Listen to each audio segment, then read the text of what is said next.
சத்தியமேவ ஜெயதே. ஒரு சிஷ்யன் குருவை பார்த்து, வேத வாக்கியங்களை நாம் மந்திரம் என்று சொல்வதற்கு என்ன காரணம் குருவே என்று கேட்கிறார். அதாவது வேத வாக்கியங்களை நாம் மந்திரம் என்று சொல்லுகிறோம். அதை சமஸ்கிருதத்திலே சுருதி என்றும், அந்த சுருதியை விளக்கி சொல்லுகின்ற நூல்களை பற்றிய குறிப்புகளுக்கு ஸ்மிருதி என்றும் சொல்லுகிறோம் என்று விளக்குகிறார்கள். அப்போ குரு அந்த சிஷ்யனுக்கு சொல்லுகிறார், வேதத்தை 2 வகைகளாக பிரிக்கலாம். ஒன்று கர்ம காண்டம், மற்றொன்று ஞான காண்டம். அப்போ இந்த ஞானகாண்ட வாக்கியமான உபனிஷத் வாக்கியங்களை நாம் மந்திரம் என்று சொல்லுகிறோம். ஏன் அதை மந்திரம் என்று சொல்லுகிறோம் என்றால்,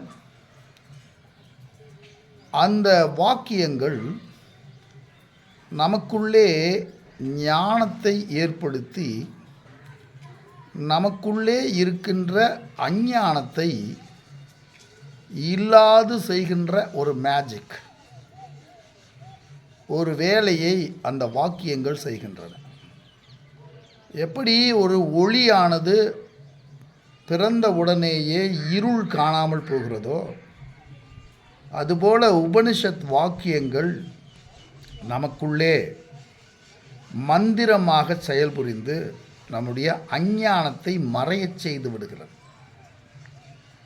அப்போ இந்த அஞ்ஞானம் மறைந்து போகின்ற செயலைத்தான் இந்த உபனிஷத் வாக்கியங்கள் செய்கின்றன. நம்ம சினிமாவிலலாம் பார்த்துருப்போம், மந்திரம் அப்படின்னு ஒன்றை உச்சரித்தோடனே ஒருத்தர் திடீர்னு காணா போயிடுவார், அப்படி இல்லைன்னா திடீர்னு ஒருத்தர் உருவாவார். ஸோ இதை தான் நம்ம மந்திரம் என்று புரிந்து வைத்திருக்கிறோம். அதுபோல தான் இந்த உபனிஷத் வாக்கியங்கள் நமக்குள்ளே நம்முடைய அஞ்ஞானத்தை மறையச் செய்து விடுகிறது. நமக்குள்ளே இருக்கின்ற நான் என்ற நாம் இதுவரை அறியாத பிரம்மத்தை வெளிவரச் செய்து விடுகிறது. எனவே அந்த உபனிஷத் வாக்கியங்களை நாம் மந்திரம் என்று சொல்லுகிறோம். அதுபோல இந்த கர்மகாண்டத்திலே ஏன் இதை மந்திரம் என்று சொல்ல வேண்டும் என்றால், எது நற்கர்மமோ அதை செய்து ஒரு நல்ல விளைவை அது உருவாக்கி விடுகிறது.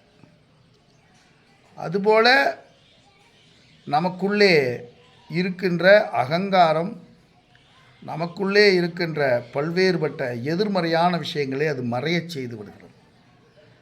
எனவே சத்தியத்தை தோற்றுவிப்பதும் அஞ்ஞானமாய் இருக்கின்ற பல்வேறுபட்ட அஞ்ஞான உருவங்களை மறையச் செய்வதுமாய் அவை தொடர்ந்து மனிதர் வாழ்க்கையிலே செயல்படுவதனால் இந்த வேத வாக்கியங்களை நாம் மந்திரம் என்று சொல்லுகிறோம் என்று குரு விளக்குகிறார். சத்தியமேவ ஜெயதே.